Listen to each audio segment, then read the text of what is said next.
Bonjour,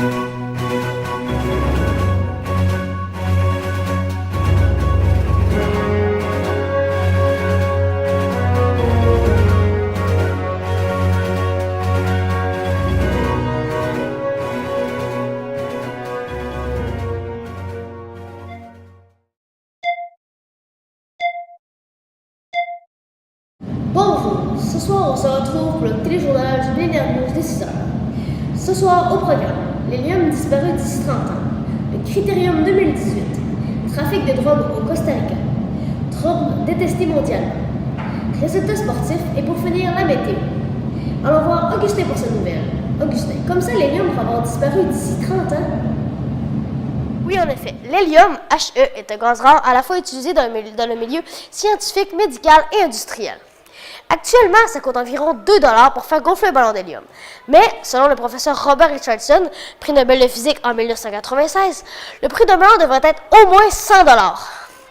C'est le gouvernement américain qui a établi dans les années 20 la Helium National Reserve quand l'hélium était utilisé à des fins militaires. Dans les années 50, avec la guerre froide, l'hélium est devenu encore plus recherché, car on l'utilisait dans les armements comme les ballons dirigeables, les missiles ogives nucléaires et plein d'autres armements. Après la guerre froide, dans les années 90, le gouvernement américain décide de privatiser l'hélium afin de récupérer l'argent investi dans la Helium National Reserve, ce qui a eu pour effet de maintenir le prix de l'hélium artificiellement bas. Malgré que l'hélium soit le gaz le plus abondant dans l'univers après l'hydrogène, il est une denrée rare sur Terre. De plus, une fois qu'il dépasse l'atmosphère, il est perdu pour toujours. C'est pourquoi si d'ici 30 ans nous n'avons rien fait, l'hélium pourra avoir disparu. C'était Augustin Tremblay pour le Millénaire News en direct d'Amarillo, Texas. Maintenant, allons rejoindre Maï. Bonjour Maï. Bonjour Augustin, je suis présentement au bas des pentes du Mont-Édouard pour vous parler d'une compétition de ski qui aura lieu à la fin du mois. En effet, cette compétition réunira les meilleurs skieurs de 14-15 ans du Québec. Ils pourront participer à la première compétition provinciale de ce centre de ski.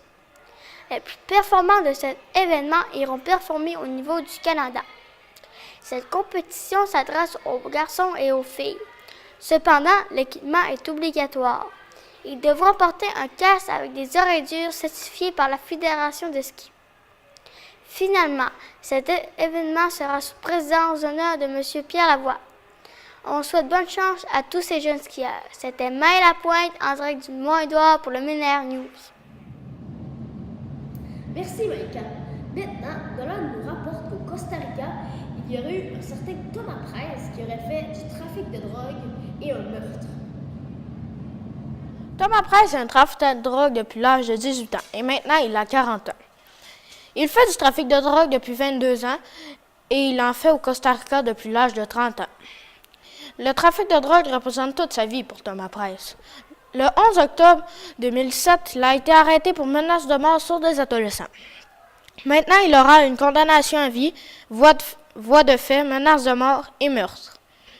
Il faisait du trafic de drogue parce qu'il voulait avoir plus d'argent pour s'acheter une plus grosse maison.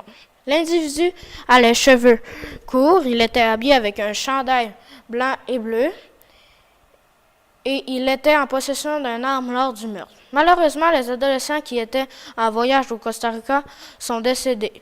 Les parents ont appris la triste nouvelle seulement un mois plus tard. Merci. Merci Nolan. Maintenant, allons voir Amélie. Elle va nous parler des résultats sportifs.